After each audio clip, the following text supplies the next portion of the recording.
Good evening, Livio, Regano with tonight's weather. So we're entering another stretch of classic wet season weather. It doesn't mean rain all day, that hardly ever happens in Queensland. It does mean a few hot, humid days ahead with strong sunshine, occasionally broken by a menacing storm cloud. Some of us will get very wet, others will miss out.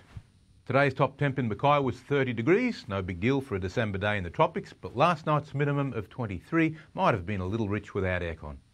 Let's look at the satellite first up. Same as yesterday, most of the cloud has been in the deep interior. We had a severe thunderstorm warning issued this afternoon for the Warrego Maranoa. Storms are moving a little bit further east, but they're generally fairly isolated and again mostly inland. Tomorrow that'll be a different story. They'll reach the coast a bit more readily. Now on today's chart, what we see is a fairly loose pressure pattern along the coast. We've only got 2 isobars in Queensland, so winds are dropping and it's making the humidity feel a little bit worse, though certainly over southern Queensland it hasn't been that bad.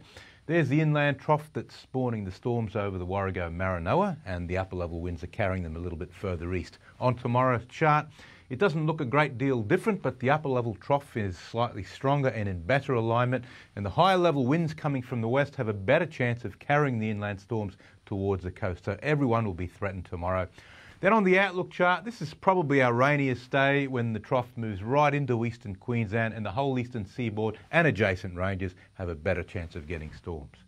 Now the latest from the Weather Bureau, the boating forecast for Mackay waters. Southeast to northeast winds 10 to 15 knots tomorrow.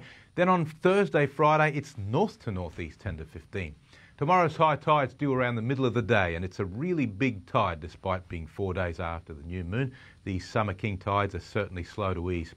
The Central Coast and Whitsundays, a 40% chance of an afternoon shower or storm tomorrow. Mackay 23 up to 31 degrees, Bowen 32, Proserpine 33. Central Highlands and Coalfields, the major flood warning for the Dawson continues. Afternoon storms, this time possibly severe. Emerald reaching 33 degrees, 32 for Claremont and Moranbah 34. Looking ahead for Mackay, no telling when this perpetual spell of humid tropical weather will end, but it won't be in the next 7 days. Occasional heavy showers will hopefully provide some relief. And that's a wrap for this evening, my friends. Looks like more rain ahead, and for some of us that means rivers which have only just peaked may flood again. So let's hope the rain miraculously avoids those catchments. Catch you soon, and now it's back to the team. Yeah, Liv, thank you very much, mate. And as always, thanks very much for your company, folks. Just a reminder, anything you'd like to watch again, you can catch up on our 7plus app, or if you like our page, 7news.com.au. See you tomorrow night. Good night.